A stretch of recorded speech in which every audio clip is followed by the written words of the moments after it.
বাঁশখালী সমুদ্র সৈকত দখল করে খেলার আসর, সংকুচিত হচ্ছে পর্যটকদের চলাচল পথ। চট্টগ্রাম বাঁশখালী সমুদ্র সৈকতে পর্যটকদের চলাচলের পথ দখল করে স্থানীয়ভাবে গড়ে উঠেছে বিভিন্ন খেলার স্টল।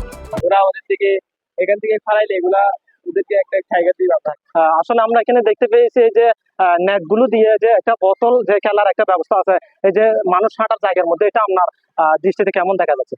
অবশ্যই মানুষ হাঁটার মধ্যে এটা তো উচিত না, মানুষ যেটা থেকে চলাচল তো এটা এক সাইডে হলে সুন্দর হতো। এটা বিনোদনের জায়গা, বিনোদন তো আমাদের প্রয়োজন আসলে আমাদের জীবনে, কিন্তু বিনোদনটা কিন্তু একটু সাইড করে হলে ভালো হতো। মানুষ হাঁটাহাঁটি রাস্তা এটা উচিত হয় না।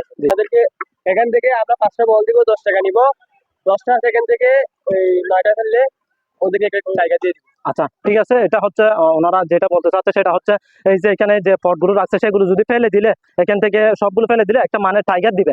কিন্তু এখানে দুঃখজনক বিষয় হচ্ছে এখানে ওনারা যে হাঁটার মাঝখানে রাখছে সেটা হচ্ছে এখানে পর্যটকদের জন্য একটু হাঁটার বিঘ্নিত করতেছে। আমার মনে হয় সেটা যদি একটু উপরে হলে আমার মনে হয় সেটা ভালো হবে। ওনাদের থেকে আমি যতটুকু জানতে পেরেছি ওনারা নাকি পর্যটকদের জন্য আনন্দ দেওয়ার জন্য এটা মূলত করছে। তবে এটা যদি হাঁটার যদি রাস্তার মাঝখানে না হয়, যদি সাইটে হতো, তাহলে এটা পর্যটকদের জন্য ভালো হতো।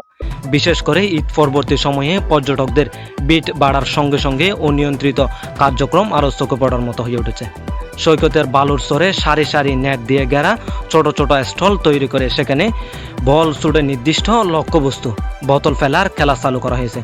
খেলায় অংশগ্রহণকারীদের জন্য পুরস্কার হিসেবে দেওয়া হচ্ছে বিভিন্ন পানীয়। তবে এসব খেলার আয়োজনের কারণে পর্যটকদের নির্ধারিত হাঁটার পথ অনেকাংশে দখল হয়ে যাচ্ছে, ফলে পরিবার পরিজন নিয়ে ঘুরতে আসা দর্শনার্থীদের চলাচলে বিঘ্নিত করছে। বিশেষ করে নারী ও শিশু বয়স্কদের জন্য পরিস্থিতি বেশ অসুবিধাজনক হয়ে উঠেছে। পর্যটকদের অভিযোগ, সৈকতে প্রাকৃতিক সৌন্দর্য উপভোগ করতে এসে এ ধরনের বাণিজ্যিক খেলার স্টলের কারণে স্বাভাবিক পরিবেশ নষ্ট হচ্ছে।